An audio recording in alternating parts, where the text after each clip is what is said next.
व्यस्त हैं खून गरीब का पीने में, तो राम मंदिर या बाबरी का पक्ष नहीं मैं लाई हूं, घायल भारत चीख रहा है, चीख सुनाने आई हूं।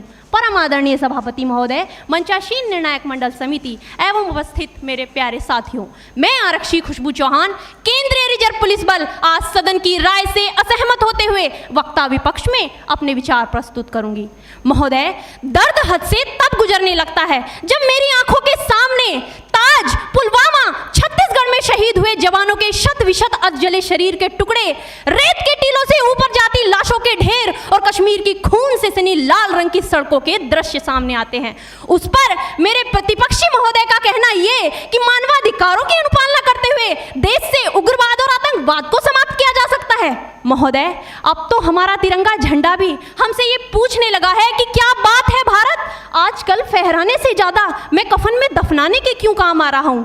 महोदय, हृदय तो उस दिन फट गया जब बूढ़ी मां अपने बेटे के चिथड़ों को देखकर बोली कि साहब, आप तो भर्ती में 1 इंच भी कम नहीं लेते, मैं आधा शरीर कैसे ले लूं। महोदय, आज इन मानवाधिकारों के कारण इन आतंकियों के बंगलों की आकाओं की नाकफनी हंसती है और शहीद हुए हमारे जवानों के आंगन की तुलसी रोती है। जब एक शहीद हुए जवान की विधवा की वेदना चीख चीख कर ये कहती है कि प्यार भी भरपूर गया, मांग का सिंदूर गया, नन्हे नौनिहालों की लंगोटियां चली गई, छोटी छोटी बेटियों की चोटियां चली गई, और आपके लिए तो एक आदमी मरा है साहब, मेरे घर की तो रोटियां ही चली गई। महोदय, किसी भी युद्ध को जीतने के लिए पहल करना सबसे ज्यादा आवश्यक है, क्योंकि इतिहास गवाह है कि पहल करके बड़े बड़े युद्धों के परिणाम बदल दिए गए हैं। परंतु आज मानवाधिकारों के कारण हमारे देश के जवान इस कदर बंधे हुए हैं कि अपनी ड्यूटी पर खड़े होकर भी वो आज पहल करने से डरते हैं, क्योंकि महोदय, भविष्य में उन्हें कटघरे में खड़े होने का डर सता रहा होता है।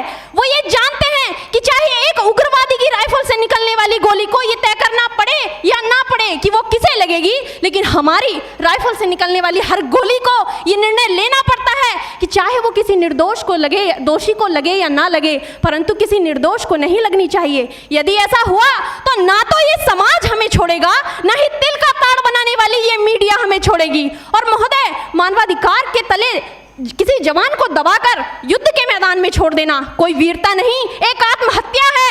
क्योंकि महोदय, फूल को श्रृंगार दो ये मुमकिन नहीं, और एक वीर को झनकार दो ये मुमकिन नहीं। जो हाथ बांध दे सेना के, ऐसे मानवाधिकार का पालन संभव नहीं।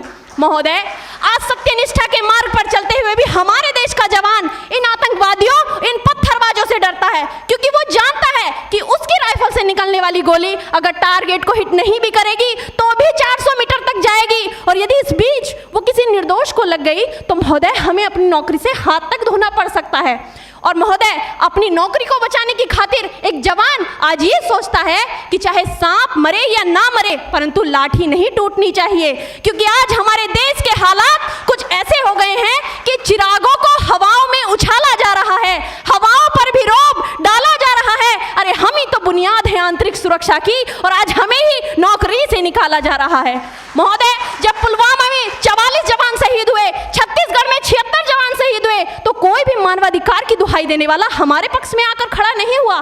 परंतु जब जेएनयू विश्वविद्यालय में एक देशद्रोही के द्वारा भारत तेरे टुकड़े होंगे, अफजल हम शर्मिंदा हैं जैसे देशद्रोही नारे लगते हैं, तो सारे मानवाधिकार के ज्ञाता आकर उसके पक्ष में खड़े हो जाते हैं। तभी तो क्या कहा था उस देशद्रोही ने कि तुम एक अफजल को मारोगे, हर घर से अफजल निकलेगा। तो मैं भारत की बेटी अपनी भारतीय सेना की तरफ से आज ये ऐलान करती हूँ कि उस घर में घुसकर मारेंगे जिस घर से अफजल निकलेगा, वो कोख नहीं पलने देंगे जिस कोख से अफजल निकलेगा।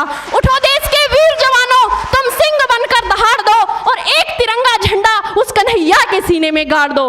महोदय, अंत में अपनी वाणी को विराम की ओर ले जाते हुए मैं सिर्फ इतना ही कहना चाहूंगी कि मुझे अफसोस है अपने देश की न्यायिक प्रक्रिया पर, जहां आज भी रात के 12 बजे अजमल कसाब जैसे आतंकी के लिए सर्वोच्च न्यायालय के दरवाजे खोल दिए जाते हैं। ऐसे देश से मानवाधिकारों की अनुपालना करते हुए आतंकवाद और उग्रवाद से कभी नहीं निपटा जा सकता। मानवाधिकार के नाम की दुहाइयां देने वालों, सीमा पर लड़ा नहीं जाता, चरखों से शोलों के आगे रामायण पढ़ी नहीं जाती, सीमा पर गोलों के आगे धरती के घोर कुहासे को एक सूरज ही हर सकता है, क्योंकि एटम बम से रक्षा केवल एटम बम ही कर सकता है। जय हिंद, जय भारत।